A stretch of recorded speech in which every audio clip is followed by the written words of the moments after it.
Great. Now I have to watch myself too? Wow. So how does it feel to jump from a huge successful teenage series to this more adult-oriented material on TV? Not gonna lie, feels good. I had an amazing time making those movies, and who knows how things work in this business. You know, I don't know indirectly or directly what leads to the next thing, but that those movies certainly opened some doors for me. And now, I mean, this is the kind of gig that I literally dreamed about when I was a kid. You know, when you're in the backyard running around playing swords with sticks. You know, and it's my job now. It's pretty sweet. Were you kind of afraid that you would be typecast after Twilight? Because that's what usually happens when you start in the franchise, and you know they see in you the father of a teenage daughter. And then I never really concerned myself with it. No, I didn't think about what I did think about, and this is where the mustache came from. A lot of the other actors have made it publicly known that they had no idea that the movies would have this kind of success. I didn't know they would have that kind of success, but I knew that it would have an audience. So, yeah, I basically I grew that mustache, wore it to the set the first day, and showed it to Catherine Hardwicke, the director. I'm like, huh? What do you think? And she's like, oh yeah, I love it. I'm like, okay, good.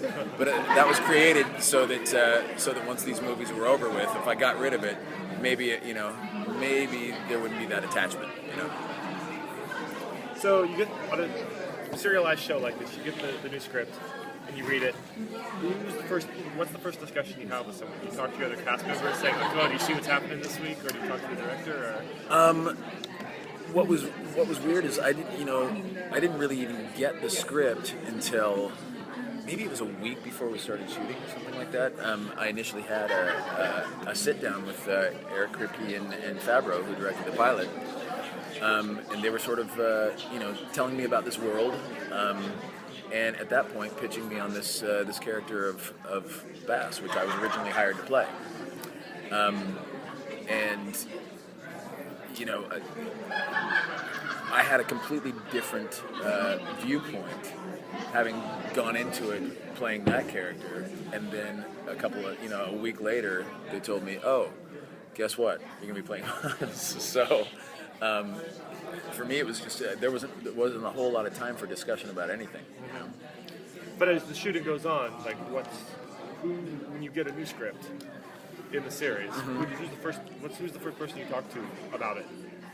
Is there discussion amongst the cast members? If I have, well, it depends. If there's something that is said or takes place in that particular script or storyline that I don't get or have questions about, I'll call Kripke directly.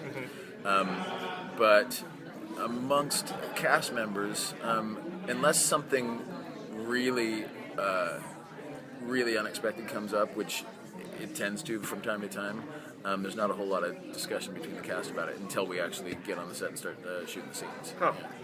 But I can tell you that when the Danny death thing came up, we were all sort of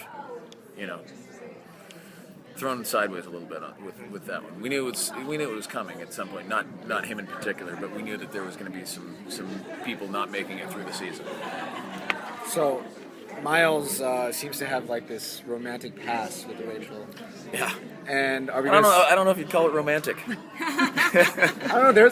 Your chemistry is very palpable, and I just want to see: is there going to be like a love triangle from like flashbacks with you and Ben and Rachel? Not that I know of. Yeah, she seems to be very like, get away from me. Yeah, we don't.